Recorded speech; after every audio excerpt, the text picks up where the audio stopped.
Up on the bench we have my very first Husqvarna to review. This is the 445 X-Torq. And, you know, I had a guy ask me on YouTube the other day, why don't you do more Husqvarna stuff? And the simple answer is, I don't have access to Husqvarna stuff. You know, I was a salesman at a steel dealer. The gentlemen I know use steel. It's not that I have anything against Huskies. I just don't really have the means to get my hands on them to review them. This one's actually my uncle's. He let me borrow it for a week so I can make this movie.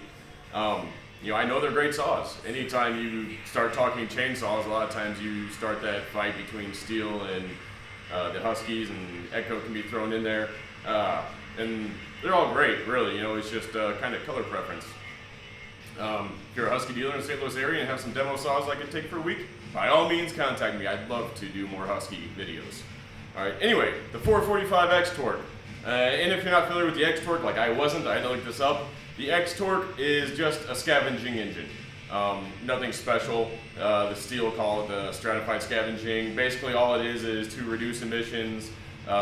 Instead of pushing out the exhaust gases with a fuel-air mixture, it pushes out exhaust gases with fresh air, and then the fuel-air mixture comes in behind it. That way you're not wasting fuel and destroying the environment like we all love to do. So that's what the X-Torq is. Now this is a 45.7 cc engine. It puts out 2.8 horsepower. It's a 10.8 pound power head, which gives us a power weight ratio of 0.259 horsepower per pound. This is kind of a mid-range saw. You know, firewood cutting, general casual use around the house. The bar specs on it, Husqvarna says you can go from a 13 to a 20-inch bar. I would not put a 20-inch bar on this. I'd kind of hesitate to put an 18. You can. Don't expect to go, you know, powering through thick stuff with an 18. It'll do it, just a little bit slower pace. But, you know, cutting the smaller stuff like I was cutting with it the other day when I filmed the video of me cutting, it did a damn good job. It's just not a giant, powerful saw, and it's not made to be a giant, powerful saw, but it does do well at what it is made to do. Let's take a closer look at this guy. All right, starting on the side here, you'll note that is a metal side cover. So that's both the Echoes and the Husqvarna mid-ranges that have metal side covers, whereas all the steels have the plastic ones. You only see the metals on their Pro lines. So that's definitely a nice touch. Single bolt bar nut here, got side chain adjuster right there. Got dual post chain brake, that's nice. Pretty damn nice AV system on here. You can see the play in there. So it ran smooth. I was definitely pretty impressed with it. As with all mufflers, it's going to be pretty restricted, but no, it's new. Got kind of a funky style bar spike on here, but you know, I don't know if that came like that, but those could definitely be pointier to dig into the wood a bit better. Could just be from use that they've worn down. Not by any means a brand new saw. This does not have an adjustable oiler. It's a constant. So bar and chain oil, fuel mixture, standard recoil. You do have a primer bulb on this guy. That's kind of a handy feature, though I'm not a huge fan. I'd rather give it an extra pull or two if necessary, just because, you know, over time that'll dry rot. You've got your low, high, and idle settings for the carburetor right there. The top cover is quick release with these three, the one right there, tabs. So on the Huskies, this is the first time I've used one, so I wasn't too terribly familiar. But you've got this pull tab right here. So you pull it out and go up. That's your choke setting. Tap it down once. That's like a partial choke. Tap the gas, and nothing visible, but that takes it to a normal run setting, and then your kill switch is right there. So you do have a chain catcher right here in case you do break a chain or pops off. Let's go ahead and disassemble this a little bit and see what's on the inside. All right, taking out the side cover. All right, so we have the side cover mounted tensioner. Not a huge fan of that, but not a big deal. Got a nice big fat wear plate right here. Got chip deflector back there.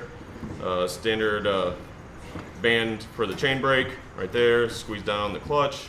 You do have an outboard clutch on this guy. So just like the 201 TCM I just videoed about 10 minutes ago, your clutch is actually on the outside of the clutch drum. So your sprocket, this is a spur sprocket, is actually on the inside there. It's kind of unusual for a saw this size, at least in my experience, which is not extensive. And you've got a metal wear plate right here. That's nice. In case you start wearing in, you can just replace that instead of ruining your plastic. Looks like a heat shield right there for keep the exhaust heat off of there. So although you only have one bar nut, looks like you have two support posts. Bar and chain oil dispenser right there. Alright, nothing super fancy, but pretty standard. Oh, I forgot to mention, you do have a decompression lever on here. Or decompression switch. Decompression lever, yeah. As I said in my 261 review, if you need to use that on a saw this size, you shouldn't be using a chainsaw in general. Alright, let's take these tabs off and pop open the hood.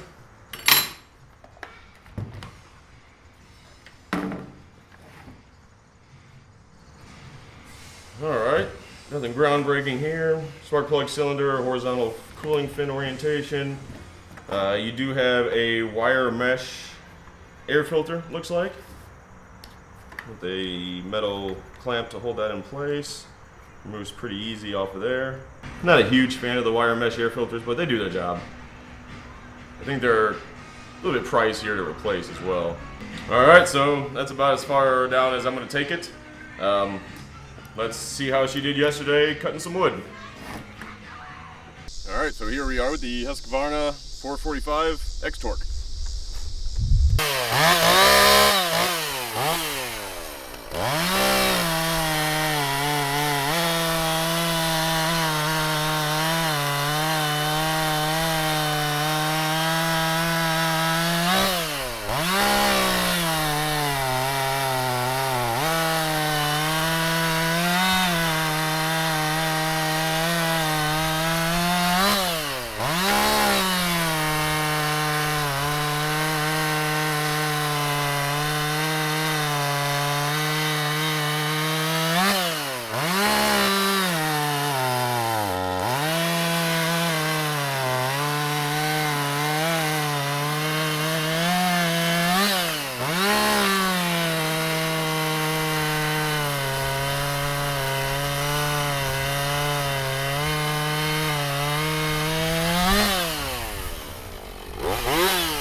Pretty sweet machine.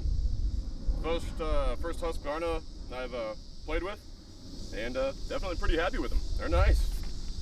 You always knew they were nice. You know, generally people are like, oh, Steel's better, or oh, Husqvarna's better. But it's just like the truck debate, you know, oh, Ford, oh, Chevy. They're all fucking good. You know, they may have small differences, but they're pretty much all phenomenal saws. So, 445, definitely like it. Have a good one, humans.